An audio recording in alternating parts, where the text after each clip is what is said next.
ఇన్ని చిత్రాలు. ఒక 5 ఏళ్ల బాలుడు అడవిలో క్రూరమృగాల మధ్య ఒంటికాలిపై నిలబడి గాలిని కూడా పీల్చకుండా తపస్సు చేస్తే సాక్షాత్తూ ఆ సృష్టికర్తే దిగిరాక తప్పలేదు. అసలా చిన్నారికి అంతటి కసి ఎందుకు పుట్టింది? తన తండ్రి ఒడిలో కూర్చునే అర్హత లేదని సొంత పినతల్లి విసిరిన అవమానం ఒక బాలుడిని నక్షత్రంగా ఎలా మార్చింది? కోట్లాది ఏళ్లు గడిచినా ఆకాశంలో చెరగని ముద్రగా నిలిచిన ధ్రువ నక్షత్రం వెనుక ఉన్న ఆ కథ గురించి ఇప్పుడు తెలుసుకుందాం. చాలా కాలం క్రితం స్వయంభువ మనువు కుమారుడైన ఉత్తానపాదుడనే రాజు ఉండేవాడు. ఆయనకు 2 భార్యలు. పెద్ద భార్య సునీతి, చిన్న భార్య సురుచి. సునీతి కుమారుడు ధ్రువుడు, సురుచి కుమారుడు ఉత్తముడు. రాజుకు సురుచి అంటే ప్రాణం. ఆమె మాటను ఆయన ఎప్పుడూ కాదనలేకపోయేవాడు. ఒకరోజు రాజసభలో తండ్రి ఒడిలో కూర్చుని ఆడుకుంటున్న ఉత్తముడిని చూసి 5 ఏళ్ల ధ్రువుడు కూడా తండ్రి ఒడిలోకి వెళ్లబోయాడు.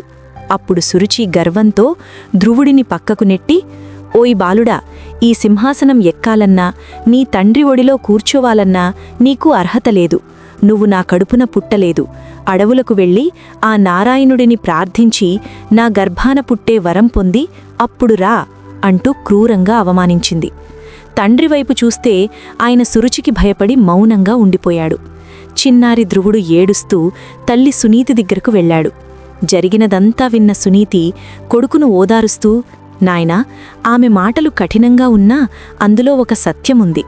నీకు తండ్రి ఒడికంటే గొప్పదైన స్థానం కావాలంటే ఆ జగన్నాటక సూత్రధారి అయిన విష్ణుమూర్తినే శరణు వేడుకో అని చెప్పింది. ఆ మాటలే మంత్రంగా భావించిన ధ్రువుడు 5 ఏళ్ల వయసులోనే ఇల్లు వదిలి అడవిబాట పట్టాడు. అడవిలో ధ్రువుడికి నారద మహర్షి ఎదురయ్యారు. ఒక చిన్న బాలుడు ఇంత కఠిన నిర్ణయం తీసుకోవడం చూసి ఆశ్చర్యపోయిన నారదుడు అతడిని పరీక్షించదలిచారు. చిన్నవాడా, అడవిలో క్రూరమృగాలుంటాయి. పాములు కుడితే చనిపోతావు. ఆకలి దప్పులు ఉంటాయి. ఇంటికి వెళ్ళిపో అని భయపెట్టారు. కాని ధ్రువుడు, మహర్షి, నా లక్ష్యం నెరవేరాలి లేదా నా ప్రాణం పోవాలి. నాకు దారి చూపండి అని స్థిరంగా చెప్పాడు. ధ్రువుడిలోని దృఢనిశ్చయాన్ని చూసి నారదుడు ముచ్చటపడి అతనికి ఓం నమో భగవతే వాసుదేవాయ అనే పరమ పవిత్రమైన మంత్రాన్ని ఉపదేశించి యమునానది తీరాన ఉన్న మధువనంలో తపస్సు చేయమని చెప్పారు. ధ్రువుడు మధువనంలో తపస్సు ప్రారంభించాడు. మొదటి నెలలో 3 రోజులకొకసారి పండ్లు తిన్నాడు. రెండో నెలలో 6 రోజులకొకసారి ఆకులు తిన్నాడు. 3వ నెలలో 9 రోజులకొకసారి నీరు మాత్రమే తాగాడు. 4వ నెలలో 12 రోజులకొకసారి గాలిని మాత్రమే పీల్చుకున్నాడు.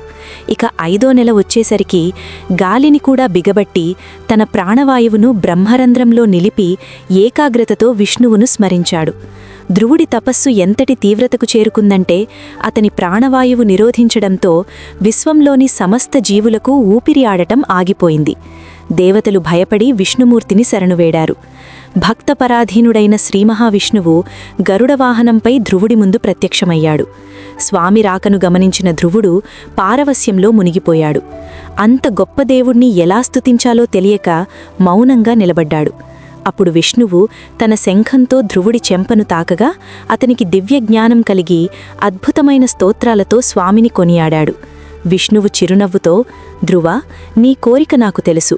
నువ్వు నీ రాజ్యానికి వెళ్ళి 36,000 ఏళ్లు ధర్మబద్ధంగా పాలించు. నీవు కోరుకున్న తండ్రి ప్రేమ కంటే ఈ ప్రపంచం మొత్తం గర్వించే ఉన్నతమైన స్థానాన్ని నీకు ప్రసాదిస్తున్నాను.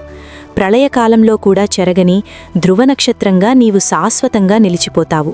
సప్తర్షులు కూడా నీ చుట్టూ ప్రదక్షిణలు చేస్తారు అని వరమిచ్చాడు. వరం పొందిన ధ్రువుడు తిరిగి రాజ్యానికి వచ్చాడు. కొడుకు కోసం పరితపిస్తున్న తండ్రి ఉత్తానపాదుడు అతడిని గుండెలకు హత్తుకున్నాడు. సురుచి కూడా తన తప్పు తెలుసుకొని ధ్రువుడిని క్షమాపణ కోరింది. ధ్రువుడు ఎంతో కాలం ధర్మపాలన చేసి చివరకు విష్ణుదూతలు పంపిన విమానంలో సశరీరంగా ఆకాశానికి వెళ్లి ఉత్తర దిశలో ప్రకాశించే ధ్రువనక్షత్రంగా మారాడు.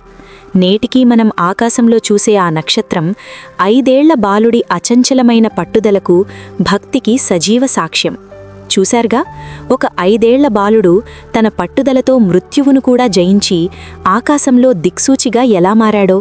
అందుకే అంటారు, సంకల్పం గట్టిగా ఉంటే దైవం కూడా మన పక్షాన నిలబడుతుందని. నేటికీ నావికులు సముద్రంలో దారి తెలియకపోతే ఆ ధ్రువనక్షత్రాన్నే చూసి దిశని తెలుసుకుంటారు. మీ జీవితంలో ఎదురయ్యే అవమానాలను చూసి కృంగిపోకండి. వాటినే మీ విజయానికి ఇంధనంగా మార్చుకోండి. ఈ కథ మీకు నచ్చితే మీ మిత్రులతో పంచుకోండి. ధ్రువుడి కథ మనకు నేర్పే గొప్ప పాఠం ఏంటంటే, ఎదునయ్యే అవమానాలే మన ఎదుగుదలకు మెట్లు కావాలని. మరి ఈ కథలో మీకు బాగా నచ్చిన ఘట్టం ఏది? లేదా ధ్రువుడి పట్టుదల గురించి మీరేమనుకుంటున్నారో కింద కమెంట్ సెక్షన్లో తప్పకుండా తెలియజేయండి.